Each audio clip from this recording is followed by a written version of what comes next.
Kemudian seorang laki-laki bertanya kepada Abu Hurairah tentang takwa, maka jawab Abu Hurairah, hal akhadta tariqan dasyaukin, apakah kau pernah enggak melewati jalan yang penuh dengan duri?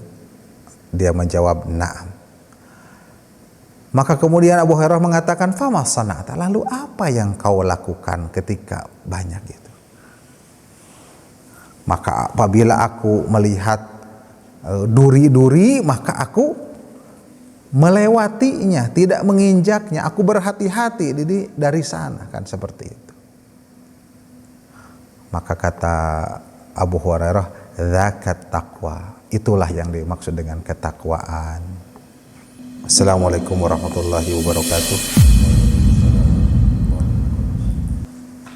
Innal hamdalillah nahmaduhu wa nasta'inuhu wa nastaghfiruh wa na'udzu billahi min sururi anfusina wa min sayyiati a'malina may yahdihillahu fala mudilla lahu wa may yudlil fala hadiyalah. Asyhadu an la ilaha illallah wahdahu la syarikalah wa asyhadu anna Muhammadan abduhu wa rasuluh. Alhamdulillah, segala puji dan syukur kita panjatkan kepada Allah Subhanahu wa taala. Allah Subhanahu wa taala takdirkan kembali kita bertemu di hari Jumat malam ini. Mudah-mudahan Allah Subhanahu wa taala senantiasa mengistiqomahkan kita di dalam menuntut ilmu. Kita akan masuk kepada hadis yang ke-38 dalam pembahasan kitab 18, dalam pembahasan hadis Arba'in An-Nawawiyah.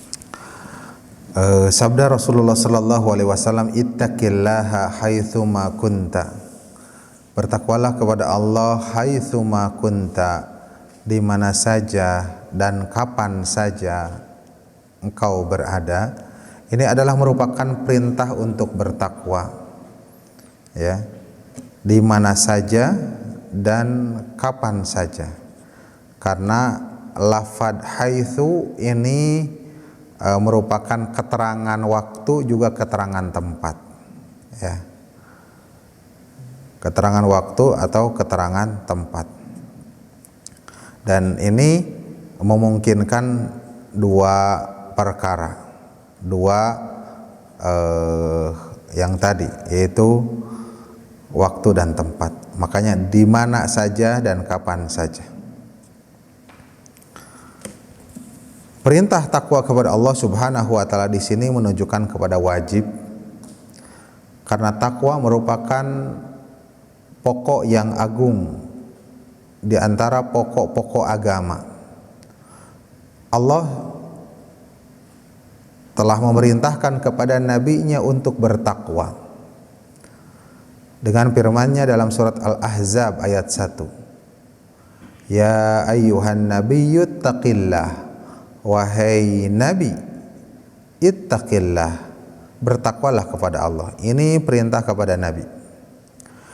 Juga perintah kepada kaum mukminin untuk bertakwa dengan sebenar-benarnya takwa. Dalam surat Ali Imran ayat 102, ya ayyuhalladzina amanu taqullaha haqqa tuqatih, wahai orang-orang yang beriman, bertakwalah kepada Allah dengan sebenar-benarnya takwa. Dan juga ada perintah yang umum kepada setiap orang, ya. Dalam firman Allah Subhanahu wa taala surat Al-Ahzab ayat 70, ya ayyuhalladzina amanu taqullaha wa qulu qawlan sadida, wahai orang-orang yang beriman, bertakwalah kepada Allah dan katakanlah qaulan sadida, kata-kata yang lurus, ya. Juga firman Allah Subhanahu wa taala dalam surat Al-Hasyr ayat 18, ya ayyuhalladzina amanu taqullaha wal tanzur nafsum ma qaddamat lighad, wahai orang-orang yang beriman, bertakwalah kepada Allah dan hendaklah setiap jiwa memperhatikan ma qaddamat lighad, ya, untuk masa besoknya, apa yang telah dipersiapkan untuk besoknya. Wattaqullah, dan bertakwalah kepada Allah. Dan macam-macam lafaz takwa yang terdapat di dalam Al-Quran di banyak tempat. Lafaz takwa juga ada di dalam Al-Quran dengan menyebutkan bukan bertakwa kepada Allah. Di dalam surat Al-Baqarah ayat 281 dikatakan wattaqu yauman turja'una fihi ilallah. Ya. Bertakwalah atau takutlah pada suatu hari yang turja'una fihi ilallah, akan dikembalikan kepadanya, ilallah, kepada Allah. Ada juga lafaz takwa wattaqun naro, biasa diartikan dengan takutlah kepada neraka, allati uiddatil kafirin, yang disediakan bagi orang-orang yang kafir, dalam surat Ali Imran ayat 131. Nah, maka di dalam lafaz takwa itu ada dua macam. Ada takwa yang ditujukan maf'ulnya itu, objeknya itu kepada lafaz Allah, lafaz ajalalah, seperti ayat-ayat yang pertama, ya, ittaqullah, ya. Maka maknanya di sini bertakwa kepada Allah adalah antaj'ala bainaka wa baina adzabillah wa sahatihi wa alima iqabihi fid dunya wa fil akhirah wiqayatan taqika minhu. Maksud bertakwalah kepada Allah, takwa yang ditujukan maf'ulnya itu, objeknya itu kepada Allah, yaitu hendaklah kau menjadikan antaramu dan antara azab Allah, juga kemurkaan Allah, juga siksa Allah yang pedih di dunia dan di akhirat, wiqayatan taqika minhu, dijadikan penghalang yang menghalangimu dari itu semua. Dan wiqayah ini, penghalang ini adalah bitauhid, dengan tauhid kepada Allah Subhanahu wa taala, wa nabdu syirki, dan juga menjauhkan dari kesyirikan. Nah, ini adalah merupakan takwa yang diperintahkan kepada manusia seluruhnya. Karena takwa kepada Allah maknanya adalah kembali kepada makna bahasa, yaitu takwa asalnya adalah waqwa, ya, waqwa, waqo, yaqi, waqwan, kan gitu ya, dalam tasrifnya waqo, yaqi. Kenapa jadi takwa? Waqa yaki waqwan, fa'ala yaf'ilu fa'lan, ya. Maka diambil dari kata waqwan. Waw yang pertama, ya, waw yang pertama diganti dengan ta, ya. Jadilah takwa,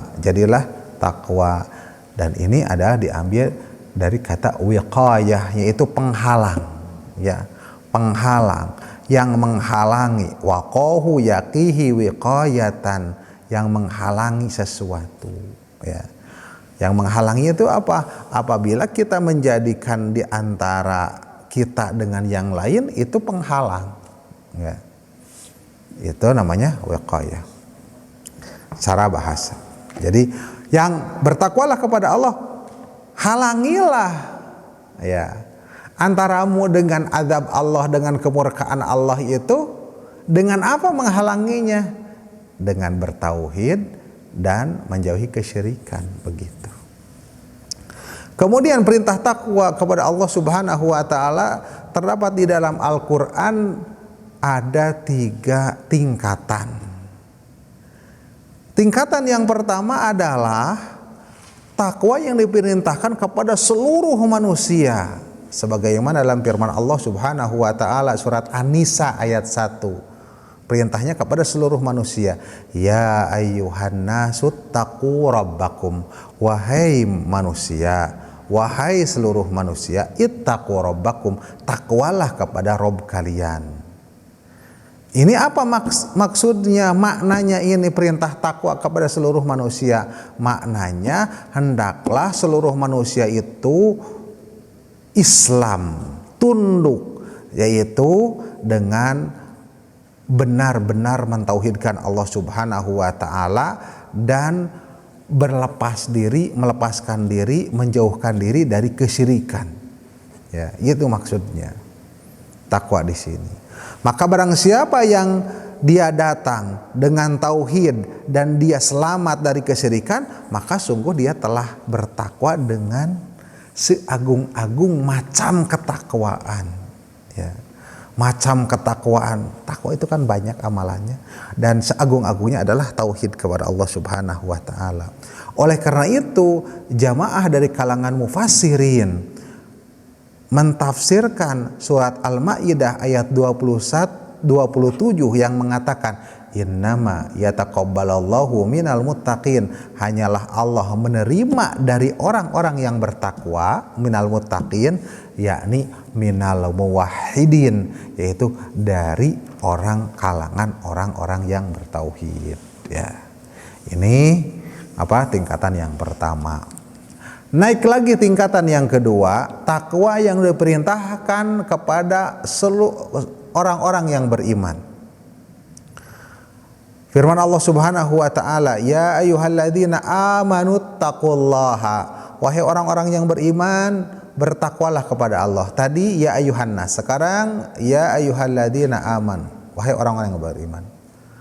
Ini merupakan perintah takwa kepada orang mukmin.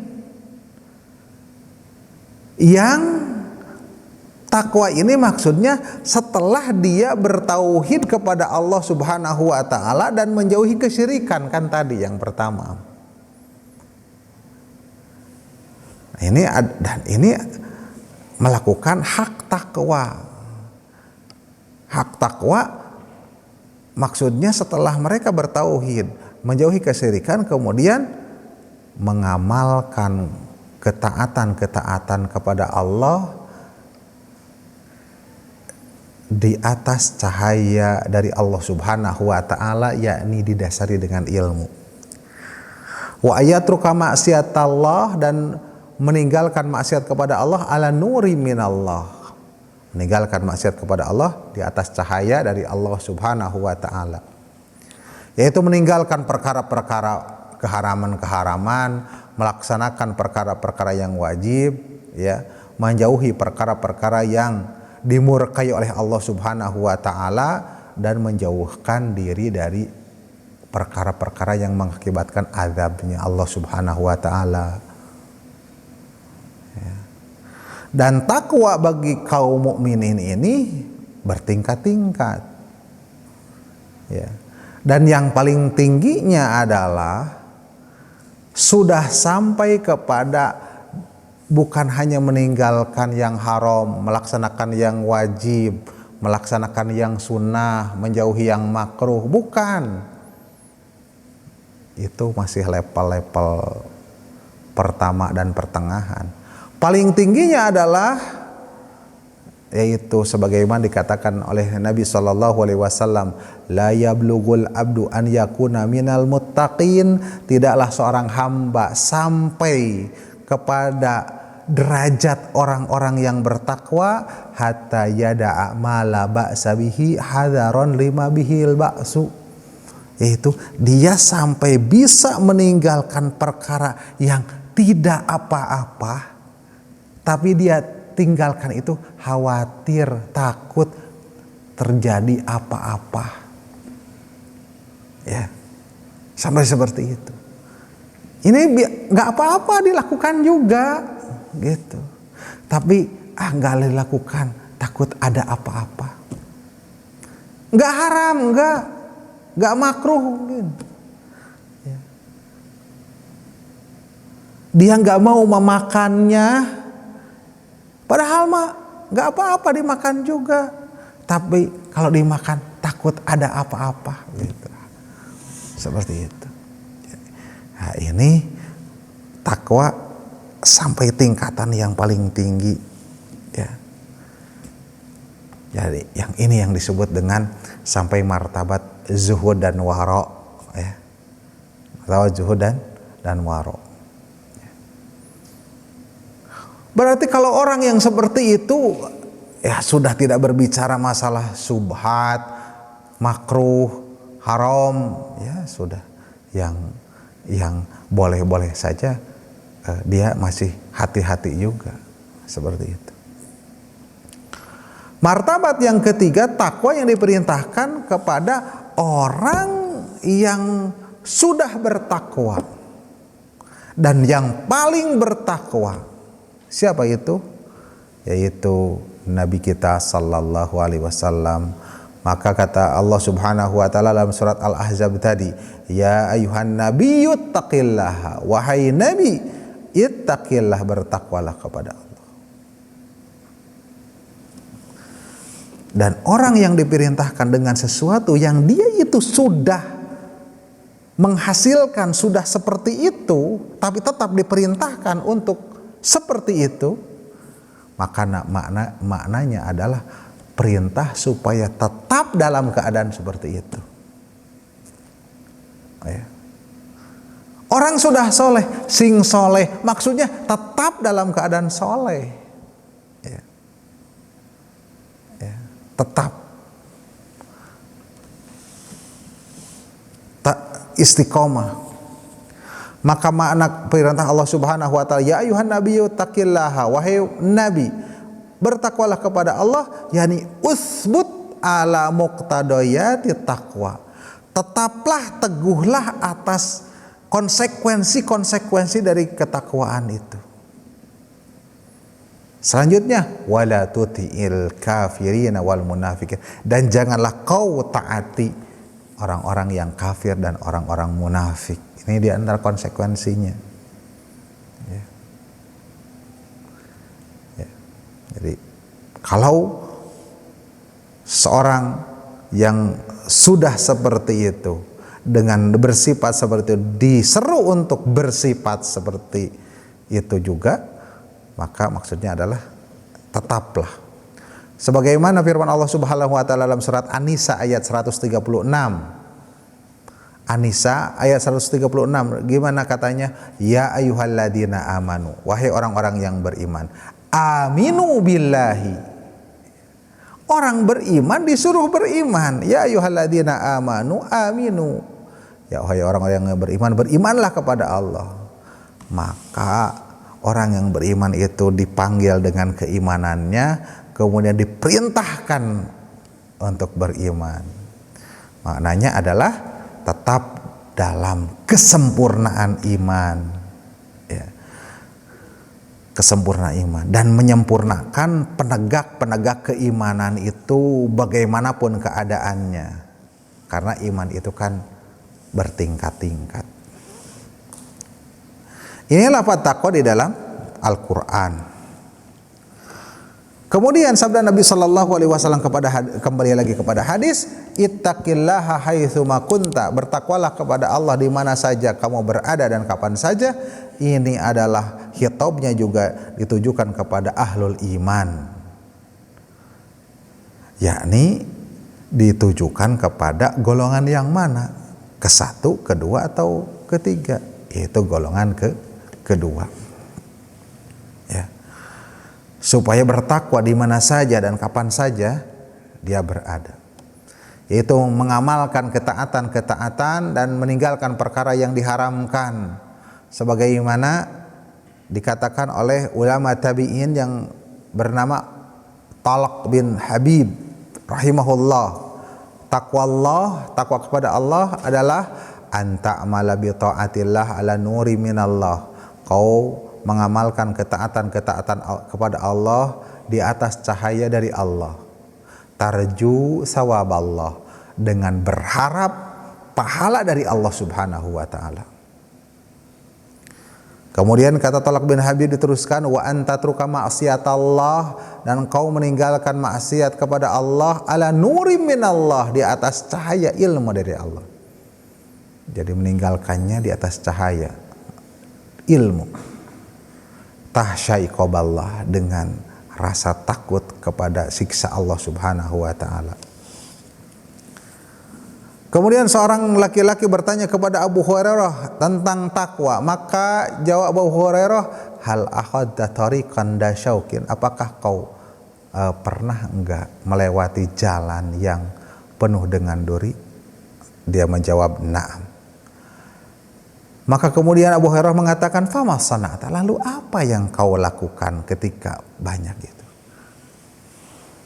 Maka apabila aku melihat duri-duri, maka aku melewatinya, tidak menginjaknya, aku berhati-hati dari sana, kan seperti itu. Maka kata Abu Hurairah, zakat taqwa, itulah yang dimaksud dengan ketakwaan. Ya. Yang seperti ini juga diriwayatkan dari Ka'ab bin Ahbar ketika bertanya kepada Umar bin Al-Khattab tentang takwa, dan ini sebenarnya yang sering dinukil, yaitu jawaban Abu Hurairah itu sama dengan Ka'ab bin Al-Ahbar bertanya kepada Umar bin Al-Khattab tentang takwa. Maka penyair mengatakan, khalid dunuba saghiraha wa kabiraha fahuwa tuqa, kosongkanlah dosa kecil atau tinggalkanlah dosa kecilnya maupun besarnya, fahuwa tuqa, maka itu adalah takwa. Wasna kamashi fawqa ardi syauki yahdharu ma yara, berlakulah seperti orang yang berjalan di atas tanah yang ada durinya, yang dia berhati-hati dari apa yang dia lihatnya, yaitu duri tersebut. La tahqiranna saghiratan innal jibala minal hasa, janganlah menganggap sesuatu itu remeh. Maksiat maksudnya, innal jibala minal hasa, sesungguhnya gunung itu adalah terdiri dari al-hasa, pasir-pasir, batu-batu kecil. Batu-batu kecil berkumpul segede gunung. Maksiat kalau dilakukan sedikit-sedikit ya menjadi besar. Maka dikatakan tidak ada dosa besar ma'al istighfar. Tidak ada yang disebut dosa besar kalau disertai dengan istighfar dan taubat. Dan tidak dikatakan as-saghair, as-sighar, dosa kecil ma'al israr kalau dilakukan terus-menerus. Ya. Ini adalah tentang takwa. Dengan demikian bahwasanya takwa kepada Allah Subhanahu wa taala yaitu takut dari pengaruh buruk maksiat kepada Allah Subhanahu wa taala, pengaruh buruknya. Dan takut kepada Allah Subhanahu wa taala dari apa yang menimpanya, mengakibatkannya dari maksiat tersebut. Ya. Dan takwa ini setiap makomnya sesuai setiap makomnya. Maka ketika waktu sholat kita dihitab dengan takwa kepada Allah Subhanahu wa taala, yaitu apa? Supaya kita mendirikan sholat. Ketika waktu zakat kita dihitab tentang takwa, supaya apa? Supaya mengeluarkan zakat. Ya. Ketika kita waktunya untuk melaksanakan yang sunnah, kita juga dihitab dengan takwa. Bertakwalah, maksudnya apa? Lakukan yang sunnah tersebut. Tewajib sunnah gitu. Ya. Setelah salat wajib, ya, di sana adalah sholat rawatib. Dihitab kita dengan takwa. Bertakwalah kamu. Kalau diseru dengan takwa, maksudnya supaya melaksanakan yang sunnah tersebut. Ya. Ketika mau melakukan, waktunya melakukan yang wajib dihitab dengan takwa. Ketika dihadapkan dengan yang haram, kita juga dihitab dengan takwa. Dengan yang haram itu apakah dari harta, dari wanita, dari minuman-minuman, dari makanan-makanan, dari keharaman-keharaman lisan, dari perbuatan-perbuatan a'malul qulub, ya, berupa hasud, ujub, takabur dan sebagainya. Itu seluruhnya dikhitab dengan takwa kepada Allah Subhanahu wa taala. Maka bapak-bapak sekalian yang dimuliakan oleh Allah Subhanahu wa taala, takwa ini berkaitan dengan waktu dan tempat. Oleh karena itu Nabi Shallallahu Alaihi Wasallam berpesan, ittaqillaha haitsu ma kunta, bertakwalah kepada Allah di mana saja dan kapan saja kamu berada. Karena tidaklah ada suatu waktu, tidaklah ada suatu tempat, tidaklah ada suatu yang kosong dari perintah takwa, ya. Tidak ada suatu yang kosong dari larangan Allah Subhanahu wa taala kepadanya dari perkara-perkara yang diharamkan. Dan wasiat takwa ini adalah seagung-agung wasiat. Sebagaimana dalam surat An-Nisa ayat 31, walaqad wassaynal ladzina utul kitaba min qablikum wa iyyakum an ittaqullah.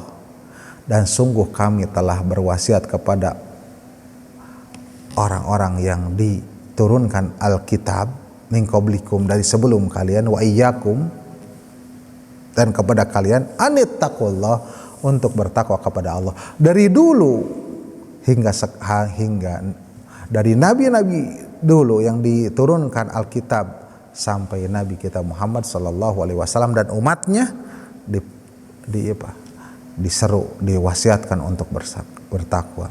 Begitupun para sahabat ridwanullah alaihim ajmain saling wasiat dengan satu dengan yang lainnya adalah bertakwa kepada Allah Subhanahu wa taala, karena ini adalah wasiat yang agung. Saling menasehati untuk bertakwa, mewasiati untuk bertakwa. Kemudian selanjutnya kata Rasul sallallahu alaihi wasallam dalam hadisnya, wa'at bi sayyi'atal hasanata tamhuha, iringilah keburukan dengan kebaikan, tamhuha, yang kebaikan itu akan menghapus keburukan tersebut. Atbi, iringi, ikuti, ya. Siapa yang dihitab? Anda, engkau, ya. Siapa yang diiringi? Apa yang diiringi adalah keburukan. Apa yang harus mengiringinya adalah kebaikan. Yang melakukannya kita, yang diperintahkan untuk mengiringi, yakni jadikanlah kebaikan itu setelah keburukan. Apabila kita itu mengamalkan keburukan, maka segera iringi dengan kebaikan, karena sesungguhnya al-hasanat yudhibna sayyi'at, kebaikan-kebaikan itu akan menghapuskan keburukan-keburukan, sebagaimana dalam surat Hud ayat 114, wa aqimis salata tarafayn nahar wa zulafan minal lail, dirikanlah salat di ujung siang dan ketika gelap malam, innal hasanati yudhibna sayyi'at, sesungguhnya kebaikan-kebaikan itu menghapuskan keburukan, ya.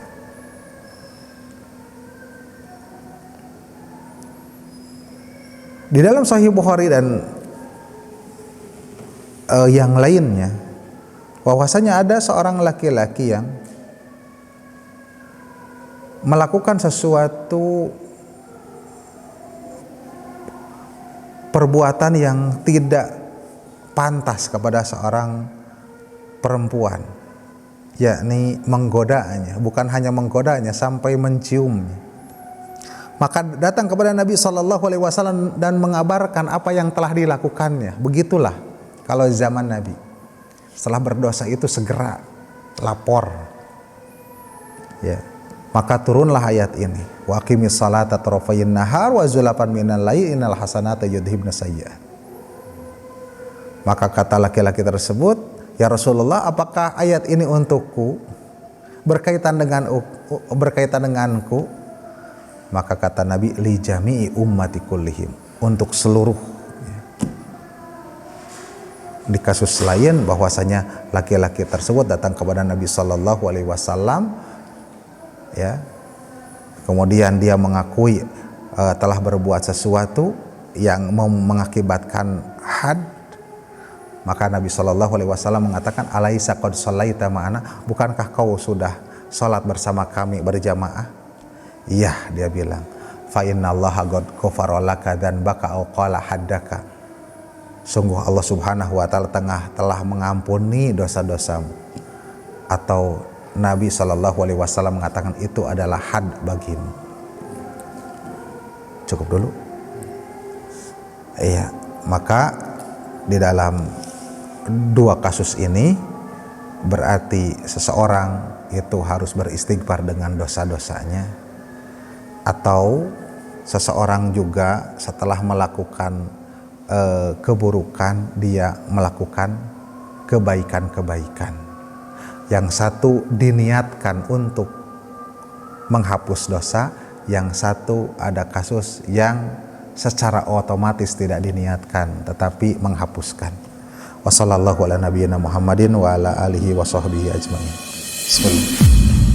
Alhamdulillah wassalatu wassalamu ala Rasulillah wa ala alihi wa sahbihi wa wala. Asyhadu an la ilaha illallah wahdahu la syarikalah wa asyhadu anna Muhammadan abduhu wa rasuluh.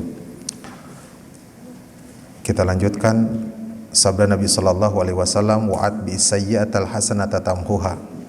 Iringilah keburukan dengan kebaikan dan itu akan menghapusnya. Dari dua hadis kasus apa yang terjadi di zaman Rasulullah sallallahu alaihi wasallam, seseorang yang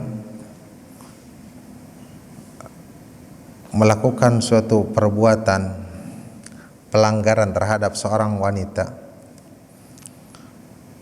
Kemudian kata Rasulullah sallallahu alaihi wasallam, innal hasanati yudhibna sayyiati, yaitu Rasulullah sallallahu alaihi wasallam membacakan ayat itu. Maka kata dia, wahai Rasulullah, apakah ini untukku? Tetapi kata Rasul, ini adalah untuk seluruh umatku. Kemudian kasus apa yang terjadi, yaitu jamaah yang bersama Rasulullah sallallahu alaihi wasallam dan mengakui bahwasanya dia telah melakukan sesuatu kemaksiatan. Maka kata Rasul sallallahu alaihi wasallam, fa innallaha qad ghafara laka dzanbak aw qala haddak, sesungguhnya Allah telah mengampunimu, telah mengampuni dosa-dosamu dan telah mengampuni dosamu, dan itu adalah merupakan had bagimu.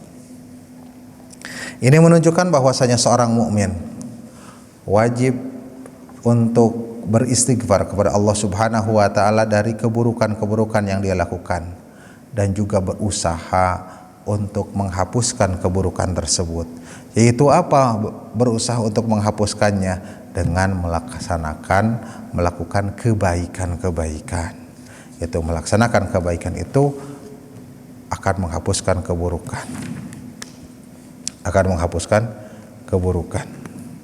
Dan setiap keburukan itu ada lawannya, ada lawan dari kebaikannya. Tidak setiap satu kebaikan itu menghapuskan keburukan,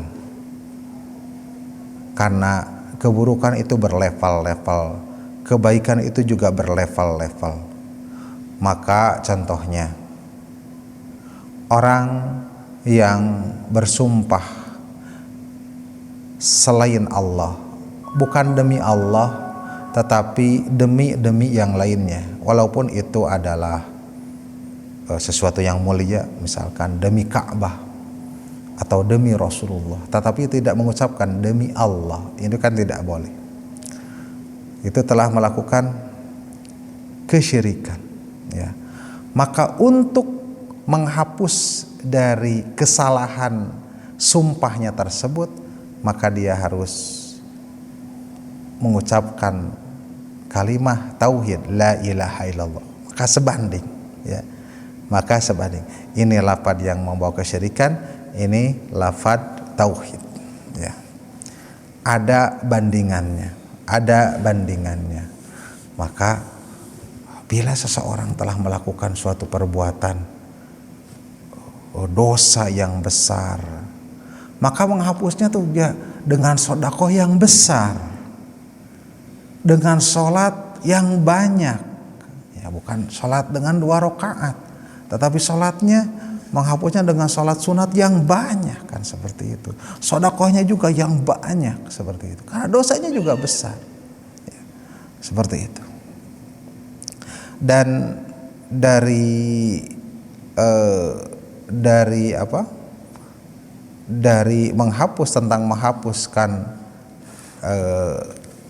keburukan-keburukan itu ada 2 tingkatan. Tingkatan yang pertama adalah memaksudkan menghapuskan keburukan dengan kebaikan tersebut yang dia amalkan.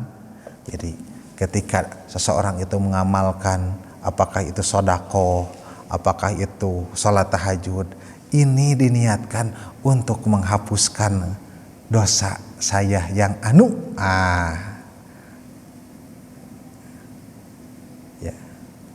diniatkan untuk menghapusnya, bertakarub kepada Allah Subhanahu wa taala supaya Allah ridha dengan hal itu, ya. Maka ini tingkatan yang pertama, ini yang lebih baik. Yang kedua, seseorang itu tingkatan yang kedua adalah mengamalkan kebaikan secara mutlak saja, pokoknya banyak beramal aja, ya. Dan kebaikan itu menghapuskan keburukan-keburukan secara umum, ya.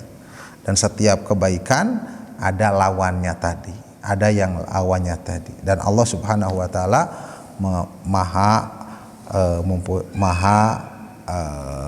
maha mempunyai keutamaan yang besar, ya. Dan dari 2 tingkatan tersebut, ya, maka yang lebih baik adalah orang yang melakukan kebaikan dengan maksud untuk menghapuskan keburukan tertentu. Kita ingat ada dosa tertentu, kita bersedekah, ya, semoga ini bisa menghapuskannya, seperti itu. Ini yang lebih baik.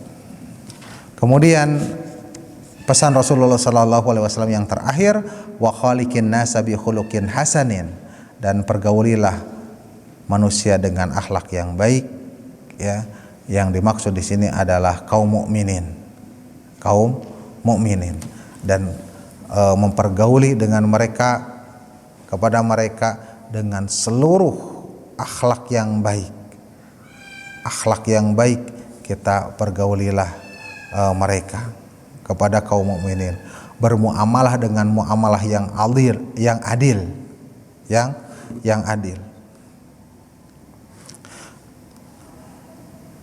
dan berbuat ihsan, berbuat baik, ya, kepada orang yang berbuat baik. Dan akhlak yang baik ditafsirkan dengan beberapa penafsiran. Yang pertama, akhlak yang baik itu adalah badlun nada wa kaful ada, berusaha melakukan kebaikan-kebaikan, wakaful ada, dan menahan dari gangguan, ya. Apapun kebaikannya lakukan dan tahan dari mengganggu, menyakiti, ya, mengganggu dan menyakiti. Ini yang disebut dengan akhlak yang baik. Yang kedua adalah akhlak yang baik adalah berbuat kepada manusia dengan berbagai kebaikan-kebaikan walaupun mereka berbuat keburukan. Ini tingkatan yang kedua, ya. Walaupun mereka berbuat keburukan, ya. Ini tingkatan yang kedua. Tingkatan yang tadi biasa, akhlak yang baik biasa. Tingkatan yang kedua adalah berbuat kebaikan walaupun mereka berbuat keburukan, membalas keburukan dengan kebaikan. Maka untuk melaksanakan akhlak yang baik itu tentu perlu dengan perjuangan. Perlu dengan perjuangan. Maka oleh sebab itu keutamaan orang yang berakhlak baik, yang bermuamalah seperti tadi, maka kata Nabi SAW, inna min ahabbikum ilayya, sesungguhnya di antara kalian yang paling aku cintai, wa aqrabikum minni majlisan, yang paling dekat majlis tempat duduknya denganku, yaumal kiamati, pada hari kiamat, itu ahasinukum akhlaqan, adalah yang paling baik akhlaknya. Karena ya luar biasa harus kebaikan, berbuat baik dengan sikap, dengan harta, dengan membantu, tidak pernah menyakiti, ya, ditahan menyakiti, ditahan dari sikap pengganggu. Kalau mereka mengganggu, dibalas dengan kebaikan. Itu adalah yang bersama Nabi. Maka sabda Nabi SAW juga yang lain, inna min hiyarikum inna hiyarakum ahasinukum akhlaqan, sesungguhnya yang terpilih, yang paling istimewa di antara kalian itu yang paling baik akhlaknya. Sabda Nabi SAW juga mengatakan, innal mu'mina la yudriku bi husni huluki, sesungguhnya seorang mukmin yang dia lakukan akhlak yang baik, ya, itu darajatas shaimi al-qaimi, dia itu sederajat dengan as-shaim wal qaim. As-shaim itu ahli saum, yang saumnya saum nafilah, bukan sekedar saum Ramadan, saum nafilah, Senin Kamis, Ayyamul Bid, saum Daud, itu ahli saum sebutnya. Al-qaim itu ahli qiyamul lail, ahli tahajud yang tiap malamnya. Nah, derajat akhlak yang baik itu sama dengan mereka. Apalagi kalau sudah dia itu ahli saum, ahli qiyam, akhlaknya baik, itu luar biasa lagi. Itu luar biasa lagi. Dan akhlak yang baik ada dua macam. Ada akhlak yang baik yang itu adalah Allah sudah bawakan dia itu memang akhlaknya baik. Sudah pembawaan orang itu akhlak yang baik. Ada orang pembawaannya ramah, suka membantu, pengetahuan agamanya biasa-biasa saja, udah begitu aja. Namun ada orang yang dia sebenarnya gak ramah-ramah amat, tapi karena mempelajari agama, dalilnya seperti ini, dia berusaha meramahkan diri. Dia sebenarnya biasa-biasa aja, bukan ahli dermawan, tapi karena mempelajari tentang fadilah sedekah ini dan itu, kemudian dia berusaha mengeluarkan harta-hartanya itu. Mana yang terbaik? Yaitu orang yang kedua, yaitu apa? Ada kejuhudan, ada ada kesungguhan, ada suatu perjuangan untuk melakukannya itu, ya. Ya, ada suatu itu adalah makanya disebutkan ada yang jibiliyah, ada yang muktasabah, ada yang itu pembawaannya memang begitu ringan. Tidak ada perjuangan apa, barang sudah baik orangnya. Tapi ada yang muktasabah, artinya diusahakan, ya, diusahakan. Nah, itu pahalanya lebih besar. Demikian jamaah sekalian yang dimuliakan oleh Allah Subhanahu wa taala, pesan Nabi sallallahu alaihi wasallam 3 perkara kepada Abu Dzar, Jundub bin Junadah, dan juga kepada Mu'ad bin Jabal, yaitu ittaqillaha haitsuma kunta. Kemudian yang kedua, bertakwalah di mana saja kamu berada. Kemudian yang kedua, atbi sayyi'atal hasanata tamhuha, iringilah keburukan dengan kebaikan, itu akan menghapuskannya. Dan yang ketiga, wa khaliqin nasa bi khuluqin hasanin, dan pergaulilah manusia dengan akhlak yang baik. Mudah-mudahan kita bisa mengamalkan dari wasiat Rasulullah sallallahu alaihi wasallam kepada kita semua. Ada pertanyaan? Cukup? Baik, kita tutup dengan doa. Subhanakallahumma wa bihamdika asyhadu an la ilaha illa anta astaghfiruka wa atubu ilaik. Assalamualaikum warahmatullahi wabarakatuh.